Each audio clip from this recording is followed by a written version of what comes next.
On this Thursday night, the cost of connecting. We're just getting gouged. Canadian frustration as two of the country's biggest telecom companies push prices up even higher. The easiest place to farm revenue is from their own customers. Two New Brunswick men cleared of a murder conviction. How do you feel? I feel good. The raw emotions after 40 years of maintaining their innocence. An increase in Strep A. What to know about the risk of infection, especially for kids. And the teen who beat Tetris. Oh my God! His historic triumph over one of the most influential video games of all time. Global National with Donna Friesen. Reporting tonight, Carolyn Jarvis. Good evening and thanks for joining us. As Canadians cope with a climbing cost of living, they're being dealt another blow. Both Rogers and Bell will be raising the prices of some of their wireless phone plans in the weeks ahead. As Mackenzie Gray reports in our top story tonight, a lack of competition among major providers in this country is leaving customers without many other options. It's a chore that most Canadians dread. We're just getting gouged. I thought when Rogers bought Shaw, it was supposed to bring the cost down, and instead it's brought the costs up. Way to go. Regardless of how old you are, You need to scam them. renewing your cell phone plan just sucks. I don't make that much, you guys. And a phone is a necessity. You can't live without one. And it's likely going to get worse. Rogers customers who aren't locked into a plan can expect between a $7 and $9 price hike. For Bell customers, it's $6. I'm finally done. 15 years with Rogers, screw 'em. There's my $7 increase right there circled. Price increases that are even seeing the experts switch. Well, usually it's $5 a month. It happens every year. The easiest place to farm revenue is from their own customers, so it was inevitable there would be price increases. But data the industry and the Liberal government points to shows cell prices have been steadily dropping. Since 2019, plan prices have sunk on average nearly 14% annually, according to Statistics Canada. That fulfills a Liberal campaign promise to cut cell costs by 25%, but the cheaper contracts haven't translated into lower bills. Canadian households have saved close to only $3 a month between 2019 and 2021 on their cell phone statement, with an average cost of $109 as per StatsCan, some of the highest prices in the world. The baseline from which those improvements have been made has been incredibly weak. We're at the bottom of the international league tables, and relative to what we see in international countries, we still see Canada lagging behind. More competition was promised after Rogers and Shaw merged last year, with Freedom Mobile being sold to Quebec-based Videotron in a bid to create a fourth major national provider. But so far, that hasn't led to a significant market change. Canada's always been afraid and protected itself from foreign competition in ways that a lot of other countries don't. And those other countries, if there's more competition for customers, prices almost certainly go down. Industry Minister Francois-Philippe Champagne said he would watch telecom companies like a hawk to increase competition, but he wasn't available, Carolyn, to discuss how that was going. Mackenzie Gray in Ottawa, thank you. Emotions ran high inside an Ontario courtroom today as relatives of a Muslim family that was murdered in London face the man responsible. A sentencing hearing for Nathaniel Veltman began with what's expected to be 2 days' worth of victim impact statements from those closest to the Asphals, the family Veltman targeted with his truck in June of 2021. Global's Seán O'Shea was in the London courtroom today. Seán.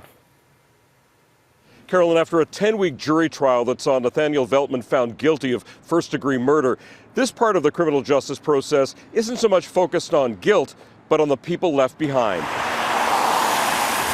In a 14th-floor courtroom here in London, Ontario, the families of Nathaniel Veltman's victims, along with many others affected by his actions, finally got a chance to speak. The struggle, the sense of fear, the apprehension, and lack of safety and security are all real. 23-year-old Veltman was convicted on 4 charges of first-degree murder in November. A jury found Veltman intentionally drove his pickup truck into the Afzal family in London in June of 2021. Veltman admitted he killed the husband, wife, daughter, and mother when they were out for a walk because they were Muslim. And now with the most significant rise of Islamophobia in decades, we must unite as a country against hate.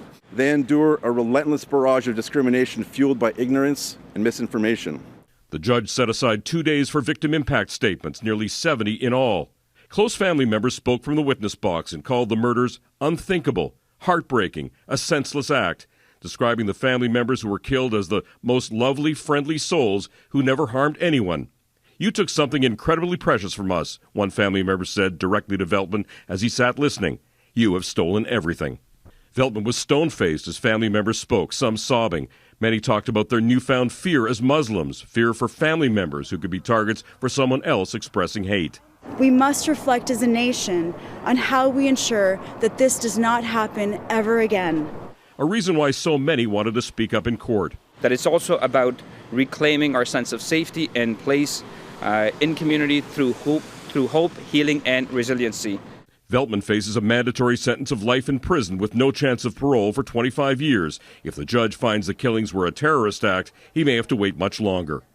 With enough hatred, anything is a weapon and nobody is safe. As for Veltman, who appeared to have no supporters in court, he'll be allowed to address the judge if he wants when he's sentenced later this month. Carolyn. Seán O'Shea in London, Ontario. Thanks, Seán. In Toronto, police are investigating a suspected hate crime after a fire tore through a Jewish-owned grocery store Wednesday. Make no mistake, it was a criminal act that was organized and has inflicted great harm in our communities. No stone will be left unturned in this investigation. Toronto's police chief has vowed to find those responsible. One day after the fire broke out and windows were smashed, the grocery store remains closed. The words "Free Palestine" were spray painted on the building. Ontario's Special Investigations Unit is looking into the death of a 21-year-old woman after police were called to help, but no one came in time. According to the SIU, police in Thunder Bay received a call about a domestic disturbance at 2 a.m. December 30th, but officers did not respond. It says a second 911 call was made to cancel the initial one, but still no one came to verify. A third call was then made from the home indicating the woman, Jenna Osberg, was dead inside. Only at that time did officers arrive to discover her body. Two New Brunswick men who spent years behind bars for a murder they maintained they did not commit have finally cleared their names. Robert Mailman and Walter Gillespie have been exonerated of second-degree murder and today walked out of court as innocent men. No. Did you ever think in your wildest dreams this day would come? No. Their 1984 convictions were overturned last month by the federal justice minister who ordered a new trial. Today, a judge found them not guilty. Gillespie is 81 years old, Mailman is 76 and has terminal cancer. Heidi Petracek reports on the justice finally delivered. It's not the first time they've come here to plead not guilty. How are you feeling going in, sir? Good. But this time, decades later, they came out, overcome by emotion. No. 81-year-old Walter Gillespie just heard a New Brunswick Chief Justice declare him and fellow defendant Robert Mailman not guilty after each spent 20 years behind bars, convicted of second-degree murder. No, I'd just like to thank everybody. Mailman, too weak to stand for long, is 76 years old and has terminal cancer. Told in November he had 3 months to live. I can't talk. They're glad this day has finally come. They're sorry it's taken 40 years for it to come. The case dates back to 1983 when George Gilman Leeman was found dead in a wooded area in St. John, his body badly beaten, partially burned. Mailman and Gillespie were found guilty the following year. Both served life sentences, were paroled after 2 decades, and Innocence Canada made the case for wrongful conviction to Ottawa in 2019. In December, Federal Justice Minister Arif Virani rescinded their convictions based on new information, including withheld evidence and recanting of witness statements. The constellation of factors gives rise to a real concern that not only has there been a miscarriage of justice, but that 2 innocent men have been convicted of a murder they didn't commit. The court proceeding here took just over 30 minutes. All this 2 weeks after the minister quashed their convictions after 40 years of fighting. As for the police force that carried out the investigation all those years ago, They got a lot to answer for in this case. It's a disgrace. The St. John police force only responding it will be seeking the final results of the Department of Justice's review of the case and rationale that led to today's outcome. Let's get Wally. As Gillespie and Mailman now prepare to live the rest of their lives as innocent men. Heidi Petracek, Global News, St. John, New Brunswick. There are continued fears tonight the spillover from the fighting in Gaza will spread across the Middle East. And today, the U.S. dispatched its top diplomat, Secretary of State Antony Blinken, to ease the tension. Jackson Prosco reports. In the south of Gaza, the place Palestinians were told to go for their own safety, Israeli shelling killed 16, including 9 children, according to the Gaza Health Ministry. Where is international law? There is no law, says the uncle of one of the dead. Nearby, the Palestinian Red Crescent said one of its buildings was hit, injuring 7 more. It's in the same place where Israel says it discovered a network of Hamas tunnels, adding more fuel to its relentless military campaign. We'll apply maximum power with maximum precision everywhere that's needed. That promise extends beyond Israel's borders. In Beirut, funerals for 3 senior Hamas officials took place Thursday. The men were killed in a suspected Israeli airstrike. Hamas's ally in the region, Hezbollah, has vowed revenge, raising the risk of a second front and a regional war.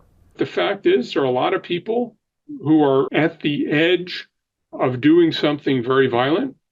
And with all those troops, with all those guns pointed at each other, we could stumble into a war in the Middle East. That is the fear of Israel's closest ally, the United States, which dispatched its Secretary of State to the region for a 4th time. Antony Blinken is expected to push for calm and for more aid to Gaza's besieged civilians without explicitly calling on Israel to stand down. We want to see them do more to reduce the impact on the civilian population and to protect innocent lives. They believe that they still have a viable threat by Hamas, that the Israeli people are still under a threat by Hamas. In this increasingly tense moment, some Israeli government hardliners have suggested removing Palestinians from Gaza entirely, statements decried as irresponsible by the U.S. Those words are fueling more anger in a region already on the brink. Jackson Prosco, Global News, Washington. The Islamic State has claimed responsibility for yesterday's bomb attacks in Iran that killed dozens at a memorial for a former general. The twin blasts were originally said to have killed more than 100 people, but Iranian officials have revised that figure to 84. In a statement, ISIS said 2 of their members detonated explosive belts in the crowd. Iran's leaders called the bombings a terrorist attack and promised a harsh response.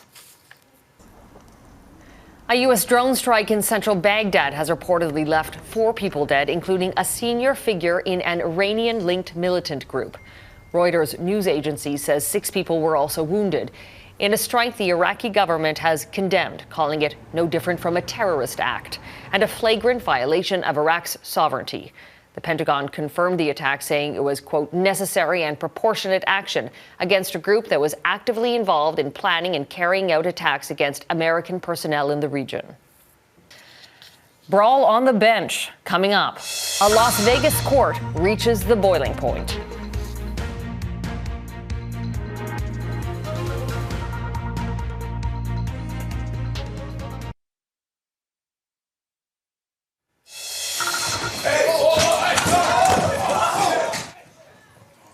A brawl broke out in a Las Vegas courtroom as a man charged with violent assault vaulted over the bench just as the judge was sentencing him to jail.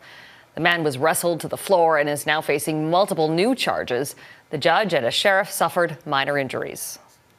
More than 80 people are now confirmed dead from Monday's powerful earthquake in Japan.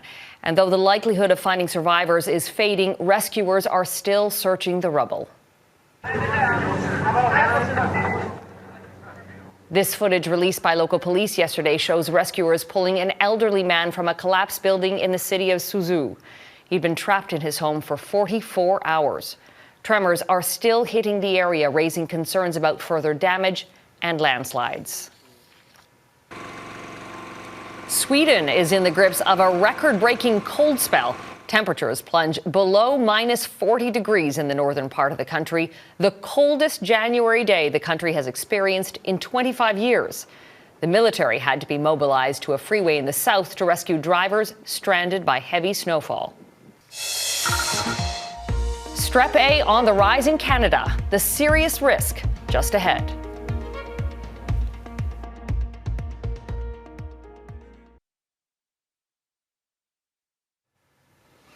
Health Canada has given the green light to a second vaccine for RSV. Pfizer's bivalent vaccine will target those most at risk of severe infection from the respiratory virus. It is authorized for Canadians 60 years and older, as well as those who are pregnant in their final weeks. Pfizer says it's committed to bringing supply into Canada as quickly as possible. In the midst of respiratory virus season, doctors across the country say Strep A is also making the rounds. For the most part, cases are treatable, but as Catherine Ward explains, there can be serious risks if infected. Managing coughs, sore throats, runny noses, and headaches are common symptoms, especially during the winter.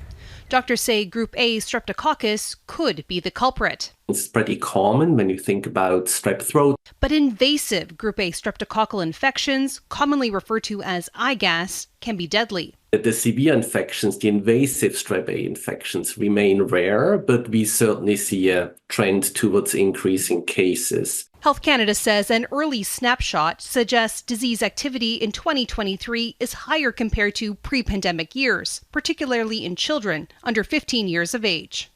In 2023, Nova Scotia reported 94 cases, the highest number in 5 years. PEI also saw an increase, reporting 28 cases, mainly in adults. In Alberta, there were 739 cases compared to 434 the previous year. Because the data is tracked by calendar year, some doctors say it may not capture current IGAS trends. Group A strep does not necessarily have a seasonality, except in the setting of it being a serious secondary infection on top of a respiratory virus that does itself have a season, and we're right in the middle of that season right now. Towards the end of December, the BC Centre for Disease Control issued a notice about cases of IGAS on the rise in children after 2 deaths were reported. Dr. Brian Conway says those deaths involved compounding factors. The 2 cases that occurred that led to the death of the children was an initial respiratory infection with influenza that was particularly severe.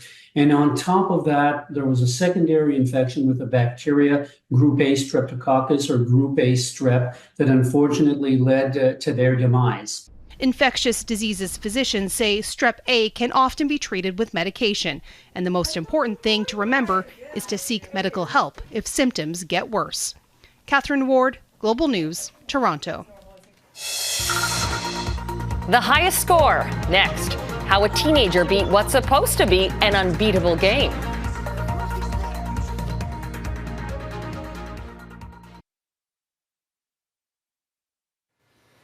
Microsoft is making the biggest change to its computer keyboards in 30 years by adding a button for artificial intelligence. Known as the Copilot key, it will launch an AI chatbot when pressed to help with a variety of tasks. The button is expected to be on new Microsoft products as soon as February and will sit to the right of the spacebar. Well, for the first time ever, it's believed someone has beaten the game Tetris. The feat was achieved by a 13-year-old boy more than 3 decades after the game was released. So what does beating the game mean exactly? For the teen who did it, you could say everything fell into place. Abigail Beeman explains. Have you been Tetrisized? The simple building game of falling bricks, square, rectangle, trapezoid, tetrazoid, has captured hearts and minds. Tetris challenges the mind and puzzles the imagination. And popular culture. The Chevrolet Traverse offers 44% more maximum cargo space for decades. This is what all those hours of playing Tetris were for. Now a 13-year-old has our fingers itching again. Willis Gibson, who games by the name of Blue Scooty, is believed to be the first person to beat Tetris. His screen froze. I can't feel my fingers.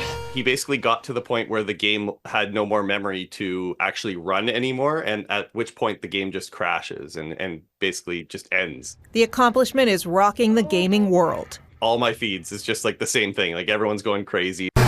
He already had 3 milestones in this one record, so it's wildly impressive. Just the fact that he reached level 157, I think, is honestly absurd. Philip Ng is one of the best Tetris players in Canada. He says Gibson's age doesn't surprise him. More and more young people are playing with great success. I had already thought the limits of the game were already reached, and this shows that there are new heights that have yet to be reached. What's more surprising, the game finished. Was Tetris designed to have an end? No, the Tetris was not supposed to have an end.